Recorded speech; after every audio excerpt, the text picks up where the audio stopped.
guys, and welcome back to another edition of the Irish Gods. Today we are going to do God Midir. Again, I apologize if the pronunciation is not right. God Midir is also known as the Elf King.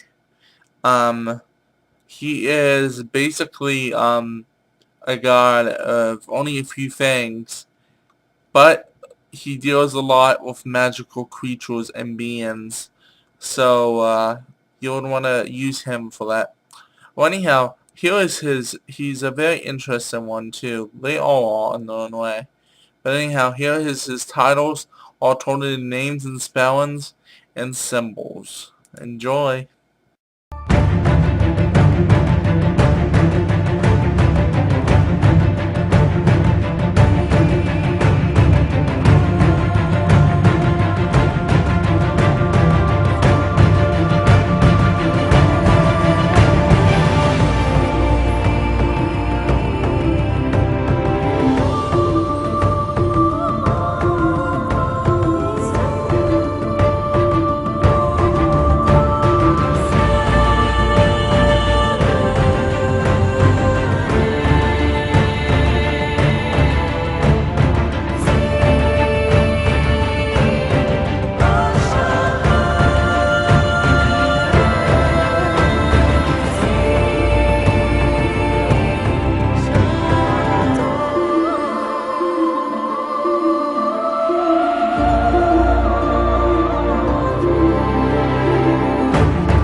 Welcome back, guys. I hope you enjoyed that music. It's called Dark Elves. Night Elves. As always, they'll be listed in the descriptions and also in the credits. So anyhow, God Midir is mainly famous for his wife and for his level. We will get to that later. And also, he is basically the equivalent of the Greek gods Hades.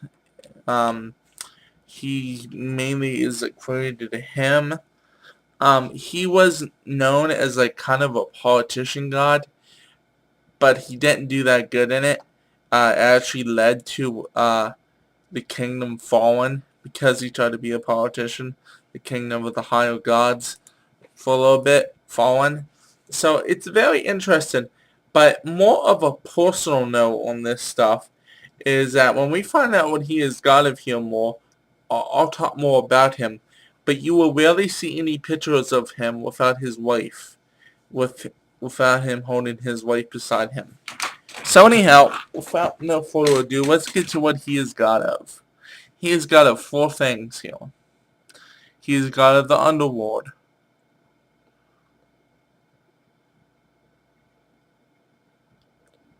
God of fairies.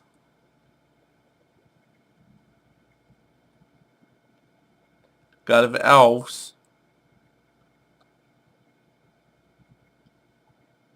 And God of leprechauns.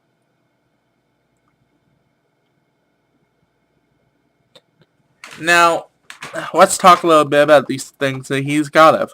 He is God of the underworld. Again, people don't take this into thinking hell. In the pagan religion, the underworld is a place where all souls go when we die to be balanced and reincarnated and all that stuff. So the underworld isn't fire and brimstone and stuff like the Christians believe. The underworld is actually, without it, the souls wouldn't have nowhere to go and there would be chaos. So he has a very important role in being the god of the underworld. And part of that has to do with his wife. Also, the second thing is fairies. Many people think that fairies are these cute little, winged creatures. Some are, but you got the wrong aspect of the magical creatures here. Fairies can look pretty nasty looking, if you want a good reference, they did pretty good. I can't think of the name of the movie now. Where, it's an old movie from 1980s. This girl, The Labyrinth. There you go. Thinking of it. The Labyrinth. Watch The Labyrinth when they said about fairies. That's how most of them are. They're not these little creatures. So he is God of fairies. And then we talk about elves. Elves have been on this planet in different realms, and they still are. Elves are very magical creatures, very useful in magic, very useful in the bow. Um, and basically they got that right, the main image. Now, leprechauns. Leprechauns aren't these little cute little creatures that give you pots of gold. Yeah, there are such things as leprechauns, and the closest accuracy to a leprechauns, believe it or not, which is kind of scary, is the movie Leprechaun. Watch that movie Leprechauns, and you'll get a good idea what leprechauns are really like. So, in accent, he is a good god in all. He is a neutral god, kind of like God Anubis in the Egyptian. He doesn't take sides. And it's interesting because the fairies, the elves, and leprechauns are all kind of lone wolves. So for him to be king of elves and magical creatures, it's very interesting. And what else is interesting is his sacred animal. His sacred animal is the crane.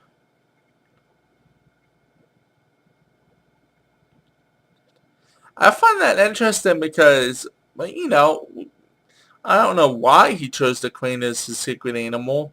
I mean, why do we choose animals that were attached to, like, meaningful cats and stuff? You know, it just happens. But I don't know what the Irish significance is to the crane, or I don't really know much about cranes. So I can't really talk much about that. But he had four sacred colors. Now, these colors are basically ones that I thought of. I couldn't really find any, so I had originally put down unknown, but I figured, let's go with, since he has got all these magical creatures, let's go with fairy colors and leprechaun colors and elf colors. So his sacred colors then is basically I based them off of the elves. So since he is an elf king, so his sacred colors are white,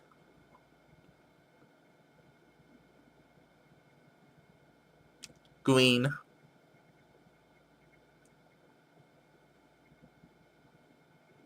black, and silver.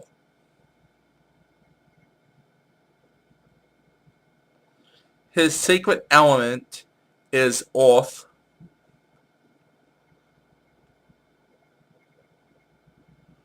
His Sabbath is the spring equinox.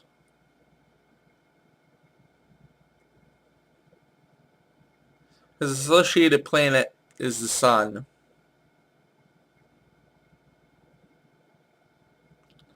Now let's talk about these things. His sacred color being white. White is an all-purpose color.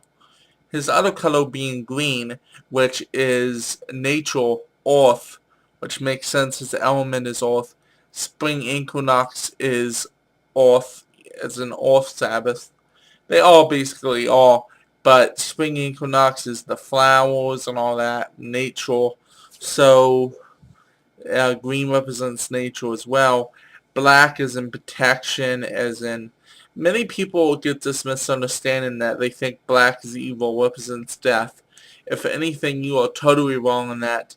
Red is actually the color that represents death and stuff like that, which, there's other things too.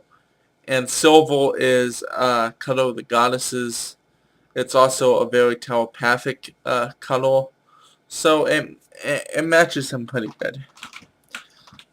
His associated planet being the sun, and his element being earth.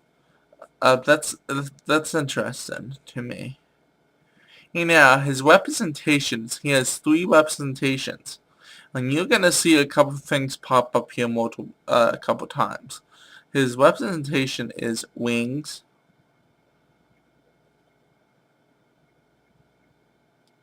nature, four-leaf clover.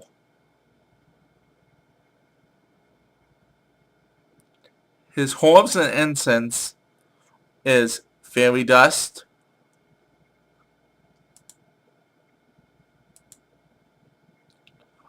gold,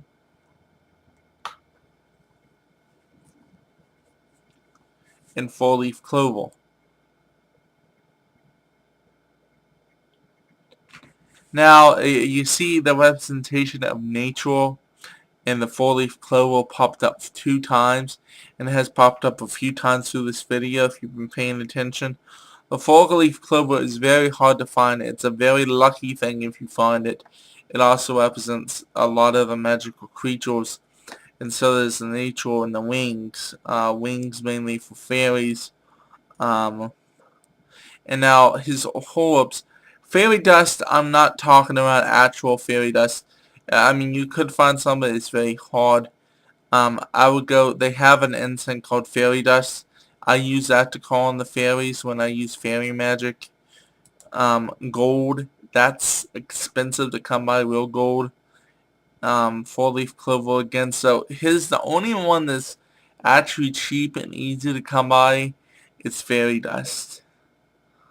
The incense, not the actual dust. So anyhow, and some more interesting things coming up here.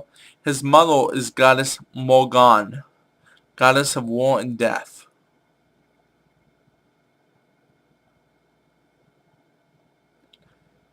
And his father is god Dengdan, father of the gods.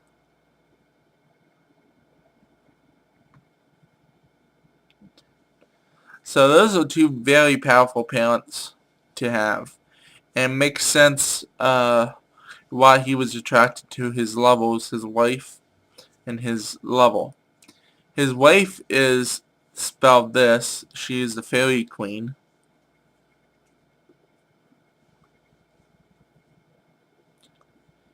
And his level is Etain, Etain, beauty and grace.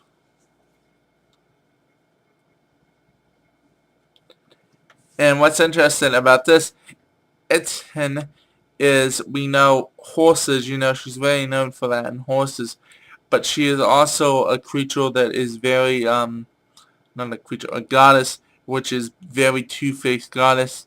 You can have her on a very evil side of the scale one day and a very good side of the scale the next. His children are listed here.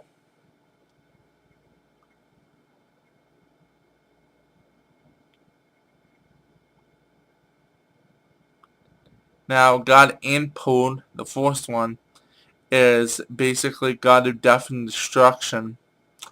And his other son was actually God of balance and nature and love. So right there he had 2 children, which are the aspects of his wife and level.